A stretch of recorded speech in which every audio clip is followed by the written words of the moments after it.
সে গিয়া যখন মন্ত্রীকে বলছে, মন্ত্রী তার গাড়ে ঠাস করে একটা চপ পড়ে বসাই দিচ্ছে। সে তো অবাক হয়ে গেল যে ভালো একটা প্রস্তাব নিয়ে আসলাম, উনি আমারে চোট দিলেন কেন? বলে যে তোর বাবারা কি বলছে তুই কি খেয়াল করেছিস? এলাকার নাম পাগলা। এখন যদি এলাকার নামের আগে আমার নাম হয় তাইলে অমুক পাগলা, আর যদি পরে হয় তাইলে পাগলা অমুক। যা কিছুই লাগবে না, ওরা তোরে জুতার বাড়ি দিয়েছে, আমি এর বিনিময়ে এমপিও ভুক্ত করে দেব। আমি অনুরোধ করব আমরা যেন নামের পিছনে না দৌড়াই, আমরা যেন কাম নিয়ে পড়ে থাকি। এখানে এই বাজেটে আমাদের 71-এর মুক্তিযুদ্ধে যারা অংশগ্রহণ করেছেন তাদের পূর্বের ভাতাটা বহাল রাখা হয়েছে। খেতাবপ্রাপ্ত মুক্তিযোদ্ধাদের ভাতা কিছুটা বৃদ্ধি করা হয়েছে। আমি অনুরোধ করব সকলেরটা বৃদ্ধি করে দেন। প্রয়োজন সবার আছে। খেতাব যারা পেয়েছেন তাদেরকে তো জাতি আলাদা সম্মান করে, কিন্তু প্রয়োজনটা আছে সবার। এই জন্য সবাইকে এই জায়গায় সম্মানের জায়গায় আমরা নিয়ে আসি। গত 17.5 বৎসরে যত মানুষ জুলুমের শিকার হয়েছে, এমনকি 28 অক্টোবর থেকে, 28 অক্টোবর শুধু জামাতের লোকেরা নিহত হয় নাই, একদিনে 34 জন মানুষ বিরোধী দলের নিহত হয়েছিল। তার মধ্যে 14 জন জামাত ইসলামের, 20 জন বিএনপির। পল্টনের ঘটনাটা ছিল সবচাইতে লোমহর্ষক, হৃদয় বিদারক, অমানবিক, পাশবিক। এই জন্য এইটা রেকর্ডে গিয়েছে। তাদেরকেও এই মজলুমের তালিকায় এনে 17.5 বৎসরে যারা খুন এবং গুমের শিকার হয়েছেন তাদের সকলকে বিবেচনায় আনা দরকার। জুলাই আন্দোলনে জুলাই যোদ্ধাদের যে সম্মান দেখানো হয়েছে, বিগত সরকার এটা দেখিয়েছে। আমি অনুরোধ করব এটাকে আরো আপফোল করেছে। এই সরকার যেন আরো নতুন কিছু ভালো যোগ করে, তাহলে এই দেশের মায়েদের গর্মে বেশি বেশি করে বীর জন্ম নেবে ইনশাআল্লাহ।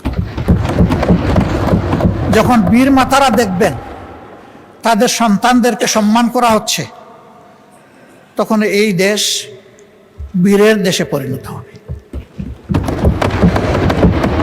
এর সর্বশেষ ভিকটিম হচ্ছে শরীফ ওসমান হাদি।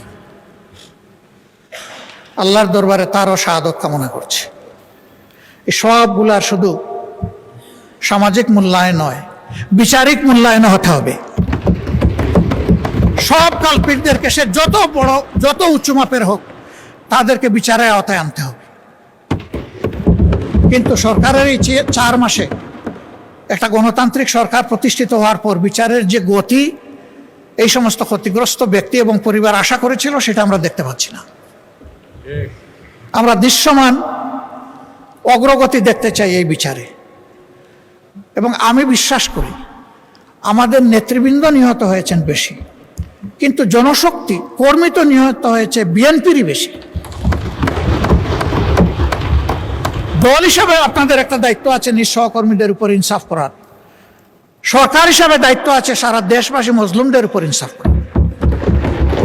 সেই ইনসাফটা আপনারা নিশ্চিত করেন। আমরা ইনসাফের কিছু তারতম্য দেখছি, সহযোগিতার জন্য দৃষ্টি আকর্ষণ করছি।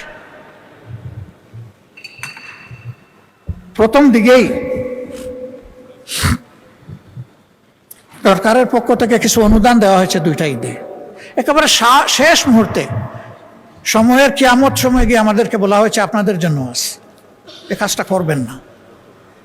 সব জায়গায় সমাহারে দিবেন এবং একই সাথে সরকারি দল, বিরোধী দল সবাইকে অবহিত করবেন। এটাকে তো আমরা খাবো না। হ্যাঁ, আমাদের দলের একজনের ব্যাপারে গতকালকে এখানে এক ভাই দাঁড়িয়ে কথা বলেছেন, আমরা তার ব্যাপারে দৃষ্টি দিয়েছি। এটা আমিও যদি হই তা আমাকেও আপনারা নিন্দা করবেন, অসুবিধা নেই। কিন্তু জনগণের হক শুধু আমরা বিরোধী দলের এমপি এই কারণে যেন নষ্ট না হয়। প্রসঙ্গত বলতে চাই, প্রথম অধিবেশনের শেষ বক্তব্যে মাননীয় প্রধানমন্ত্রীর আগে আমি একটু কথা বলার সুযোগ পেয়েছিলাম। যে এলাকার মানুষ আমাকে নির্বাচিত করে এখানে পাঠিয়েছে, মিরপুর কাফরুলের ঢাকা 15 আসনের মানুষ, তাদের কিছু সুখ দুঃখের কথা বলেছিলাম। মাননীয় প্রধানমন্ত্রী সদয় হয়ে আমাকে তার বক্তব্যে বলেছিলেন যে আপনার ওই বিষয়গুলো আমাকে আপনি দিয়ে সহযোগিতা করুন, তথ্য দিয়ে। আমি 4 দিনের মাথায় সেটা তার দপ্তর এবং সংশ্লিষ্ট দপ্তরগুলোতে পৌঁছেছি। এরপরে আবার কিছুদিন আগে একটা সফট রিমাইন্ডার দিয়েছি। হয়তো অনেক কাজের ভিড়ে চাপে তিনি এদিকে খেয়াল দিতে পারেননি, কিন্তু আমি যে একটা ভুল করে ফেলেছি, আপনার এই আশ্বাসের পরে আমি যে এলাকার জনগণকে বলেছি যে মাননীয় প্রধানমন্ত্রী এটার দায়িত্ব নিয়েছেন, আপনারা আশ্বস্ত থাকুন।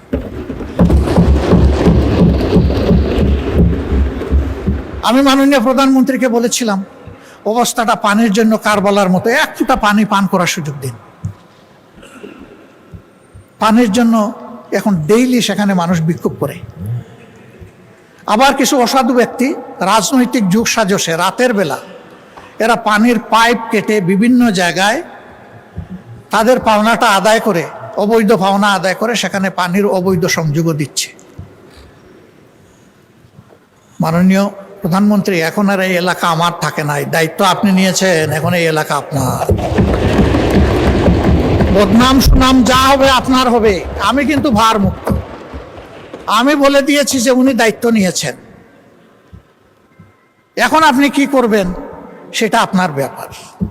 আমি শুধু স্মরণ করিয়ে দিলাম, এই একটি এলাকায় যদি প্রধানমন্ত্রীর কাছ থেকে বিরোধী দলের একজন ক্ষুদ্র সদস্য হিসাবে আমি ইনসাফ না পেয়ে থাকি, তাহলে সারা বাংলাদেশে বিরোধী দলের সদস্যরা কি পাচ্ছেন সেটা তো আমার আশা। তবে ধন্যবাদ জানাই মাননীয় স্থানীয় সরকার মন্ত্রীকে, তিনি সর্বশেষ একটা চিঠি এটাও কিয়ামতের আগে দিয়েছেন যে সকলের জন্য সমান এই আপনাদের এলাকার অ্যালটমেন্ট। আপনি যখনই দেন আপনাকে বিশেষ ধন্যবাদ, সমানভাবে দেওয়ার কারণে। এই সাম্যতাটাই চাচ্ছি, এইটাই মেনটেইন হোক সর্বক্ষেত্রে। মাননীয় স্পিকার, আমি সিলেটের মানুষ, একটা কথা সিলেটের ব্যাপারে বলতে হয়। সিলেট, উনি আবার হাফ সিলেটি, কাজে এখানে আমরা 1.5 জন 1+0.5। ঢাকা সিলেটের মহাসড়ক 6 লেনের কাজ শুরু হয়েছে ফ্যাসিস্ট সরকারের আমলে, কিন্তু এইটা দেখে মনে হচ্ছে এটা বোধহয় আগ্রার তাজমহল জাতীয় কিছু হবে। কত বছর লাগবে আমরা জানি না। গুইসাপের মতো হাঁটি হাঁটি এটার কাজ চলছে। প্রধানমন্ত্রী নিজেও কিন্তু এটা এক্সপেরিয়েন্স করেছেন, তাকে ধন্যবাদ। কারণ ওই রাস্তা দিয়ে চলতে গেলে বঙ্গোপসাগরে যাওয়ার দরকার নাই, ঢেউ দেখতে গেলে ওখানেই যাওয়া যথেষ্ট। এর একটা অবসান চাই সিলেটবাসী। আমি আপনার মাধ্যমে দৃষ্টি আকর্ষণ করলাম। যোগাযোগ মন্ত্রী মহোদয় আছেন, মন খারাপ করবেন না, আপনাকে সাহায্য করার জন্য বলেছি। দক্ষিণ পশ্চিমাঞ্চল যশোর, খুলনা এবং সাতক্ষীরা, এই 3টা জেলার বিস্তীর্ণ এলাকা ওয়াটার লকড হয়ে আছে দীর্ঘদিন ধরে, এর কোনো সমাধান নাই।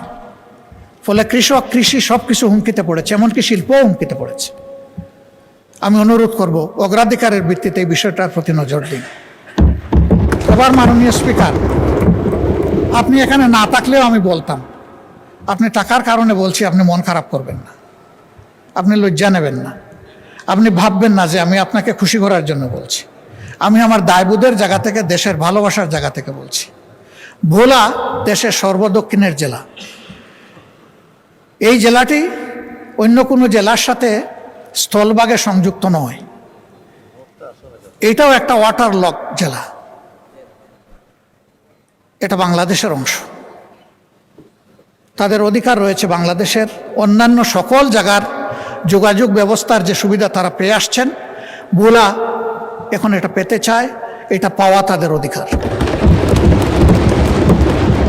ভোলার এই সেতু শুধু ভোলাবাসীর কপাল পরিবর্তন করবে না, আল্লাহ তাআলা ভোলায় যে অপার সম্ভাবনা রেখেছেন, এই ভোলা গোটা বাংলাদেশের এক বিশাল অংশের চিত্র পরিবর্তন করে দিতে পারে।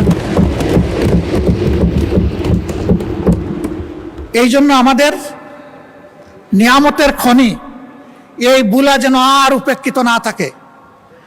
এই ভোলার সেতুটা আসলেই এটি একটা সম্ভাবনার স্বপ্ন। এই সেতু বাস্তবায়ন হোক। আমার এই প্রস্তাবে সরকারি দল খুশি না, আমি কি করবো? আপনার দলই খুশি না। ওই তারা তো সেরকম উষ্ণ অভিনন্দন জানালেন না। মাননীয় স্পিকার, আমি আরো আপনাকে আশ্বস্ত করছি, বুলা আমার শ্বশুর বাড়ি নয়।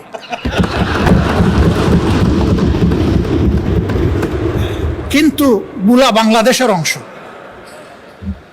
বাংলাদেশের প্রতি ইঞ্চি জায়গাকে আমি বিশ্বাস করি এই 350 বা 348 জন সংসদ সদস্য অন্তরে ধারণ করেন, আমিও ধারণ করি। তাই আমার দায়বোধের জায়গা থেকে আমি কথাগুলো বলি। বুলার উন্নয়ন পুরা দক্ষিণ অঞ্চলের উন্নয়ন বয়ে আনুক, আমি দোয়া করি। আর আমি কথা বাড়াচ্ছি না, অনেক সময় নিয়ে নিছি। আপনি আনলিমিটেড দিয়েছিলেন, আসলে আমি আনলিমিটেড করে ফেলেছি। ও, এই দিক থেকে আওয়াজ আসছে তিস্তা মহাপরিকল্পনা। আমি মাননীয় প্রধানমন্ত্রীকে অভিনন্দন জানাই আরেকবার। তার সফরের পরে অভিনন্দন জানিয়েছিলাম, আরেকবার অভিনন্দন জানাই। তিস্তা মহাপরিকল্পনা বিষয়ে তিনি শক্তিশালী বন্ধু দেশ চীনের সাথে কথা বলেছেন এবং পানি সম্পদ মন্ত্রী গতকাল তার বক্তব্যে আশ্বস্ত করেছেন যে ইনশাল্লাহ যে নামেই হোক কাজ শুরু হয়ে যাবে। আমরা নামের কাঙ্গাল নই, আমরা কামের কাঙ্গাল। কামটাই দেখতে চাই। নাম নিয়ে শেষ কথা বলে আমি বিদায় নেই। আমি সিলেটের মানুষ, চাকরি করেছি সুনামগঞ্জ, আমার বাড়ি মৌলভীবাজার, বিয়ে করেছি সিলেট জেলায়। 3টা জেলা আমার খাবার হয়েছে। তো সুনামগঞ্জে একটা শিক্ষা প্রতিষ্ঠান স্থানীয় লোকেরা গড়ে তুললেন তাদের নিজের অর্থে এবং পরিশ্রমে। ভালো মানসম্মত একটা কলেজ, কিন্তু এমপিওভুক্ত হয় না। এইটা 96-2001 সালের সরকারের সময়। কোন সরকার ছিল এটা বুঝতেই পারছেন। তো মন্ত্রী মহোদয় এলাকার যিনি ছিলেন, তার একজন ঘনিষ্ঠ লোককে এলাকার লোকেরা ধরলো যে আমাদের এইটা একটু আপনি করে দেন। সে যখন গিয়ে বলল, তো উনি বললো ঠিক আছে করে দিব, এখানে আমার নাম থাকবে কিনা। ওই যে তাদের সাথে আলাপ করে দেখে লিডার, আর সে আলাপ করছে, লোকেরা খুব মন খারাপ করছে যে সব কিছু আমরা করলাম, ওনার নামে এখন কলেজ দিয়ে দিব, এটা কোন ধরনের ইনসাফ। তো তারা মন খারাপ করে পাকিস্তান আমলের এক সরপঞ্চের কাছে গেছে। তখন তো আর মেম্বার ছিল না, সরপঞ্চ ছিল। এই বৃদ্ধ লোকের কাছে গিয়ে বলছে যে ঠেকলে নাকি বৃদ্ধের কাছে আসতে হয়, আপনি একটু বুদ্ধি দেন, কি করব। আমাদের যুবকরা শুনে তো খেপে গেছে, বলে যে সারা জীবন আমাদের এমপিভুক্তি হওয়ার দরকার নেই, আমরা এইভাবেই চল। তো উনি বলে অসুবিধা নাই, ওই লোকটাকে দাওয়াত দাও যাকে তোমরা মাঝখানে ধরেছ, তার সাথে আমিও একটু বসতে চাই, তোমরাও থাকবা। তো ওই লোককে নিয়ে বসে বলছে যে ঠিক আছে মন্ত্রী মহোদয়, এত বড় একটা কাজ করে দিবেন, আর তিনি আশা করেছেন তার নামটা থাকুক। এরকম একটা সমন্বয় হতে পারে যে তারও নাম থাকবে, এলাকারও নাম থাকবে। তো যদি এটা তিনি মানেন তাহলে একটা সমাধানে আমরা যেতে পারি। সে খুশি হয়ে গেছে যে প্রস্তাবে তো অর্ধেক মিলল। সে গিয়া যখন মন্ত্রীকে বলছে, মন্ত্রী তার গাড়ে ঠাস করে একটা চপ পড়ে বসাই দিচ্ছে। সে তো অবাক হয়ে গেল যে ভালো একটা প্রস্তাব নিয়ে আসলাম, উনি আমারে চোট দিলেন কেন। বলে যে তোর বাবারা কি বলছে তুই কি খেয়াল করেছিস? এলাকার নাম পাগলা। এখন যদি এলাকার নামের আগে আমার নাম হয় তাইলে অমুক পাগলা, আর যদি পরে হয় তাইলে পাগলা অমুক।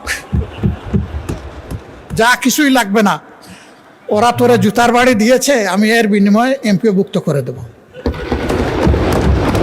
আমি অনুরোধ করব আমরা যেন নামের পিছনে না দৌড়াই, আমরা যেন কাম নিয়ে পড়ে থাকি। ধন্যবাদ মাননীয় স্পিকার, কোনো ভুল হলে আমাকে ক্ষমা করবেন। প্রিয় দেশ এগিয়ে যাক, বাংলাদেশকে নিয়ে আমরা এগিয়ে যাই, যুবকদের স্বপ্নের বাংলাদেশ উপহার দেই এবং আমরা অতীতের গ্লানি থেকে বের হয়ে আসি। আল্লাহ হাফিজ, বাংলাদেশ জিন্দাবাদ। changeTV.press, এক ফোঁটা হলুদ নেই।